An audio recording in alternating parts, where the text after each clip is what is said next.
আসসালামু আলাইকুম ওয়া রাহমাতুল্লাহি ওয়া বারাকাতুহু। আলহামদুলিল্লাহি ওয়া কাফা ওয়া সালামুন আলা ইবাদিহিল্লাযিনা ইসতাফা, আম্মা বা'দ। ফাউযু বিল্লাহি মিনাশ শাইতানির রাজীম। বিসমিল্লাহির রহমানির রহিম। ওয়া লা তাহিনু ওয়া লা তাহজানু ওয়া আনতুমুল আ'লাউনা ইন কুনতুম মুমিনিন।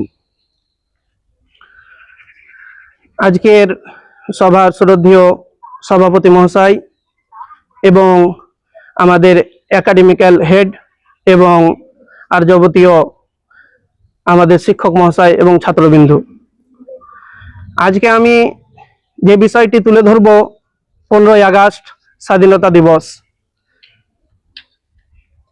এই স্বাধীনতাকে পেতে গিয়ে আমাদের আলিম ওলামাদের অনেক অবদান রয়েছে, কিন্তু বর্তমান সময়ে আমরা যদি ইতিহাসের পাতাতে খুঁজি সেই আলিম ওলামাদের নাম সেটা কিন্তু আমরা পাই না। তাই আজকে আমি আমার এই সভাতে বক্তব্যের বিষয় রেখেছি ব্রিটিশ আন্দোলনে কাদের অবদান সবচাইতে বেশি। আজকে যদি আপনি কোনো ইউনিভার্সিটি, কোনো কলেজ, কোনো স্কুলের ছাত্রকে জিজ্ঞাসা করেন, ইভেন কি যদি আপনি স্কুল, কলেজ, ইউনিভার্সিটির টিচারকেও জিজ্ঞাসা করেন যে ব্রিটিশ আন্দোলনে কাদের অবদান সবচাইতে বেশি, তাহলে তারা বলবে বিনয়, বাদল, ক্ষুদিরাম, সুভাষচন্দ্র বসু আর অন্যান্য ইত্যাদি। কিন্তু এই দেশকে সাধন করতে গিয়ে যে আমাদের আলিম ওলামা মুসলিম ভাইরা নিজের স্ত্রীকে বেওয়া এবং সন্তানদেরকে পিতাহারা করিয়েছিল, তাদের নাম কোথায়? আজকে ইতিহাসের পাতাতে তাদের নাম পাওয়া যায় না। তো এর ইতিহাস সংক্ষিপ্ত আপনারা শুনে রাখুন এবং জেনে রাখবেন যে 1601 খ্রিস্টাব্দে সর্বপ্রথম ব্রিটিশ ইস্ট ইন্ডিয়া নামক একটি কোম্পানি নিয়ে এই দেশে প্রবেশ করে এবং তাদের উদ্দেশ্য ছিল যে আমরা ব্যবসা করব, এবং তারা ব্যবসার অনুমতি নিয়ে এখানে এসেছিলেন। কিন্তু তাদের চক্রান্ত এবং তাদের উদ্দেশ্য এই ছিল না যে তারা ব্যবসা করব, বরং তাদের উদ্দেশ্য ছিল যে ভারতবর্ষের সমস্ত মাল, ধন, সম্পদকে পাচার করে নিজের দেশে নিয়ে যাব। সেই সময়তে বাদশাহ ছিল, বাদশাহ সম্রাট জাহাঙ্গীর। তিনি বুঝতে পারেননি তাদের এই চক্রান্ত। যাই হোক, এভাবে এগিয়ে যায়, ভারতবর্ষে তারা থাকতে লাগে এবং এখানে থেকে তারা একটা সাম্রাজ্য কায়েম করে এবং সেই সাম্রাজ্যের মধ্যে তারা সর্বপ্রথম 1717 খ্রিস্টাব্দে মহীশূর নামক জায়গাকে তিনারা দখল করে নেয় এবং 1757 খ্রিস্টাব্দে নবাব সিরাজউদ্দৌলাকে পরাজিত করে তিনারা অধিক শক্তির অধিকারী হন। এই ক্ষেত্রে চলে যায় এবং সেই মর্মে আমাদের আলিম ওলামাদের একটা বিশিষ্ট এবং বৈশিষ্ট্য দেখা গিয়েছে যে এই ভারতবর্ষকে স্বাধীন করতে হবে। যখন তিনারা দেখলেন যে এইভাবে ইংরেজরা আমাদেরকে লুটেপুটে নিয়ে যাচ্ছে এবং ইংরেজদের একটি দাওয়া ছিল, সেই দাওয়াতে ছিল এই যে প্রকৃত রূপে যারা ভারতবর্ষে থাকছে তারা ভারতবর্ষে নয়, কারণ এদের নিয়ম নীতি আইন কানুন রূপে তারা ভারতীয় নয়, এ বলে তারা দাবি করতে লাগলো। তারপরে এক সময় আসলো 1857 সালে আমাদের সেই মুহাদ্দিসের নাম, যেই মুহাদ্দিস এই জিহাদের এলান করে, যিনার নাম হচ্ছে শেখ সৈয়দ নাজির হোসেন দেহলভী রাহিমাহুল্লাহ।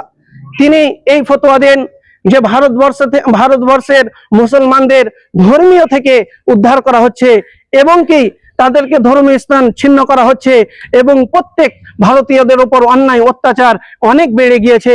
তার জন্য তিনি ফতোয়া দিলেন যে ইংরেজদের বিরুদ্ধে যুদ্ধ করতে হবে এবং সেখান থেকে শুরু হয় ব্রিটিশ আন্দোলন। মূলত এই জায়গাতে ফতোয়া আমাদের মুহাদ্দিস দিয়েছিলেন, কিন্তু আজকে তাদের নাম নেই। আমি কথা বলতে চাই না যে ভারতবর্ষকে আজাদ করার পিছনে, ভারতবর্ষকে স্বাধীন করার পিছনে শুধু হাত রয়েছে মুসলমানদের, নয়। এই জায়গাতে ভগৎ সিং নামক একজন ব্যক্তি আপনারা জানেন, যিনার जिनाके फांसीते झुलानो হয়েছিল 23 মার্চ, এবং আশফাকুল্লাহ খান जिनाकेও এই ফাঁসিতে ঝুলতে হয়েছিল 19 ডিসেম্বরে। কিন্তু এতগুলো শহীদ হওয়ার পরেও তাদের নাম কিন্তু পাতাতে পাওয়া যায় না। ভগৎ সিংকে যখন ধরে তখন তিনি একটি আশার বলেছিল, সে কবিতা বলেছিল উর্দুতে, আমি সেটা আপনাদের সম্মুখে বলবো। সেটা হচ্ছে তিনি এইভাবে বলেছিলেন, सरफरोशी की तमन्ना अब हमारे दिल में है, सरफरोशी की तमन्ना अब हमारे दिल में है, देखना है जोर कितना बाजुए कातिल में है। আমার প্রিয় ছাত্রবৃন্দ এবং ওলামায়ে কেরাম, আপনারা জানেন শেখ নাজির হোসেন দেহলভির এই ফতোয়া দেওয়ার পরে ভারতবর্ষে ব্রিটিশ আন্দোলন শুরু হয়, এবং সেই আন্দোলনে অনেক হাজার হাজার আলিম ওলামাকে শহীদ হতে হয়েছে, এবং অনেক হাজার হাজার আলিম ওলামা এবং মুসলমান ভাইরা শহীদ হয়েছে। তো আমি এ কথা বলতে চাই যে ভারতবর্ষকে স্বাধীনের পিছনে শুধু মুসলমানদের হাত নেই, মুসলমানদের হাত নেই, কিন্তু শুধু হিন্দুদের যে হাত আছে এমন তো নয়, শুধু শিখদের যে হাত আছে এমন তো নয়, বরং তারা হিন্দু, শিখ, ইসাই, জৈন, খ্রিস্টান সব একসঙ্গে হয়ে এই ভারতবর্ষকে স্বাধীন করেছিলেন। ঠিক তদরূপ আমি বলতে চাই, যেখানে বাদলের নাম লেখা আছে, যেখানে বিনয়ের নাম লেখা আছে, যেখানে সুভাষচন্দ্র বোসের নাম লেখা আছে, যেখানে ক্ষুদিরামের নাম লেখা আছে, সেখানে যদি আমাদের ওলামায়ে কেরামদের নাম থাকতো তাহলে কতই না সুন্দর হতো, কতই না ভালো হতো, কতই না আমাদেরকে ভালো লাগতো, এবং কতই আমরা দেশপ্রেমী যতটা আছি এর থেকে আরো হয়তো বেশি হতে পারতাম। কিন্তু মনে রাখবেন যে আমাদের ভারতবর্ষে ওলামায়ে কেরামদের কোরবানিগুলোকে মিটিয়ে দেওয়া গিয়েছে। সেহেতু আমি প্রত্যেক ব্যক্তিকে বলবো, এর কারণ হচ্ছে আমরা ইতিহাস পড়ি না, আমরা ইতিহাস ছেড়ে দিয়েছি, আমরা ইতিহাসকে মূল্যায়ন করছি না। এই জন্য আমি প্রত্যেক ব্যক্তিকে, এখানে যত আলিম ওলামা আছে সবাইকে বলবো, দেশ স্বাধীনে ব্রিটিশ আন্দোলনের যে ইতিহাসটা আছে আপনারা অবশ্যই অবশ্যই পড়ে দেখবেন। এর জন্য যদি আপনি পড়তে চান, বাংলাতে ট্রান্সলেট হয়ে গিয়েছে, যেটা উর্দুতে বই ছিল, যার নাম হচ্ছে ওলামায়ে হিন্দ কা শানদার মাজি। শেষ পর্যন্ত 1947 সালে আমাদের দেশ স্বাধীন হয়, এবং কুখ্যাত ইংরেজ এই দেশ থেকে বিতাড়িত হয়, এবং তারপরে আমরা এই দেশকে স্বাধীন পেয়েছি। আমি লাস্টে শুধু একটি আশার বলবো, এবং আপনাদেরকে বুঝাতে চাইবো যে আপনাদেরকে প্রত্যেকেই ইতিহাস পড়া অপরিহার্য, চাই সেটা আলিম ওলামা হোক, চাই সেটা মাদ্রাসার কমিটি হোক, চাই যেই হোক না কেন, প্রত্যেক ব্যক্তিকে পড়া দরকার। আমরা আজকে কিন্তু সত্যি রূপে বলছি, আমরা ইতিহাস জানি না। সত্যি রূপে একবার বুকের উপর হাত দিয়ে বলেন, আমরা ইতিহাস জানি না। নাজির হোসেন দেহলভির নাম হয়তো আপনি প্রথম শুনছেন, এরকমও হতে পারে। তো অবশ্যই অবশ্যই পড়বেন।